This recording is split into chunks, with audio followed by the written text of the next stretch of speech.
રંગોના પર્વ ધૂળેટીની આજરોજ ઠેર ઠેર ઉત્સાહ અને ઉમંગ સાથે ઉજવણી કરવામાં આવી રહી છે. ત્યારે અંકલેશ્વરના પંચાયતી બજાર યુવક મંડળ દ્વારા પ્રતિવર્ષની જેમ આ વર્ષે પણ ધૂળેટીના પર્વની ઉજવણીનો કાર્યક્રમ યોજાયો હતો, જેમાં બાળકો માટે કુંડ બનાવવામાં આવ્યો હતો અને બાળકોએ ડીજેના તાલ સાથે એકમેકને રંગ લગાવી ધૂળેટીના પર્વની ઉજવણી કરી હતી. રેન ડાન્સમાં યુવાનો મન મૂકીને ઝૂમ્યા હતા.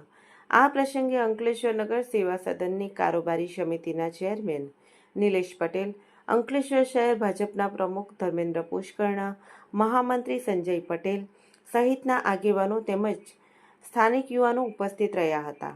આ પ્રસંગે બાળકો અને સ્થાનિકો માટે અલ્પાહારનું પણ આયોજન કરવામાં આવ્યું હતું.